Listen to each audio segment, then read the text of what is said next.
Совсем недавно я общался с человеком в интернете. Было у нас что-то про Русь. И я неосторожно употребил слово «славяне» и «Русь» в одном предложении, на что получил интересный ответ.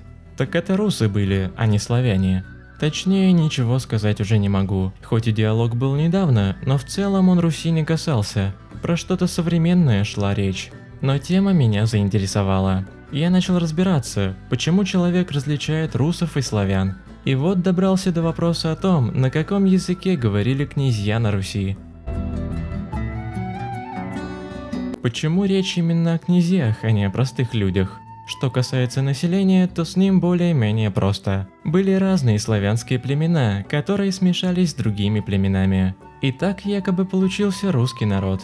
Якобы, потому что это все дела давно минувших дней. Ничего однозначно сказать нельзя. И дальше, предупреждаю, будут спорные моменты, но интересные. В 912 году князь Олег побывал в Византии и подписал некоторые бумаги, где от народа русского выступило несколько человек. Я процитировал, потому что интересно, не от славян, а именно от народа русского. На этом можно закрыть глаза и пропустить мимо ушей, но есть все же интересный момент.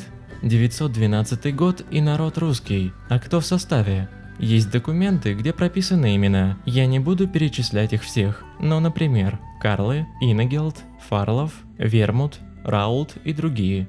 Как-то на славянские имена не очень похоже. Отсюда и теория, что русские люди представляли интересы славян, как один из вариантов.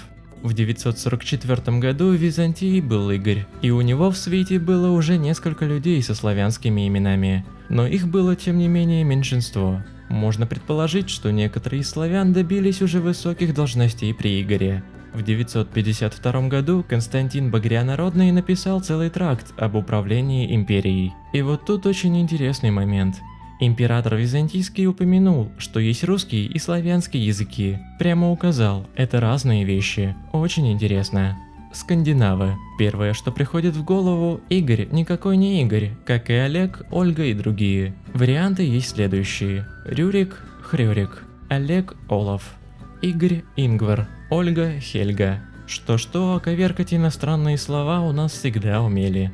Я повторю, что это всего лишь теория, не факт, что именно так было, но давайте продолжим ее изучать, это очень интересно. Про Трувора и Синеуса высказываются разные версии. Проще всего было сказать, что это персонажи вымышленные. Чуть потруднее, что эти слова обозначают «своя семья» и «имущество». Дескать, Рюрик перебрался к славянам со всем этим. Но можно предположить, что Синеус – это Сигне-Йотр, абсолютно непроизносимое имя на русском. Трувор – Торвард. На каком же языке они говорили? Современных скандинавских еще не было.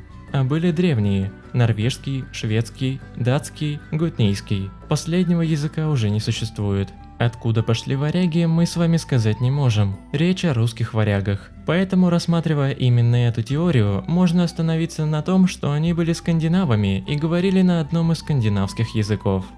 Другие версии. Возможно, что русские были выходцами из Ирана, которые заняли территорию Восточной Европы. Само слово «рус» с иранского можно переводить как «светлый», «русый». Здесь можно сослаться на византийца Льва Диакона, который отмечал, что русский князь Святослав, как и представители его войска, был скифом. Здесь все темнее, чем со скандинавами, поэтому продолжу про последних. Можно предположить, что русская знать между собой разговаривала на неком русском, скандинавском или, кстати, может быть, балтийском языке, а со славянами на их родном, на другом русском.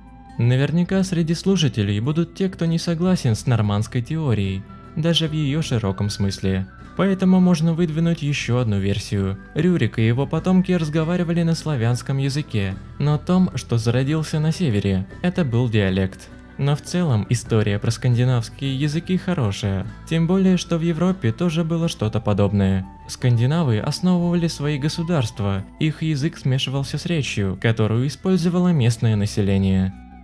Если вам понравилось, не забудьте поставить лайк, подписаться на канал Загадки Истории и нажать на колокольчик, чтобы не пропустить новые видео.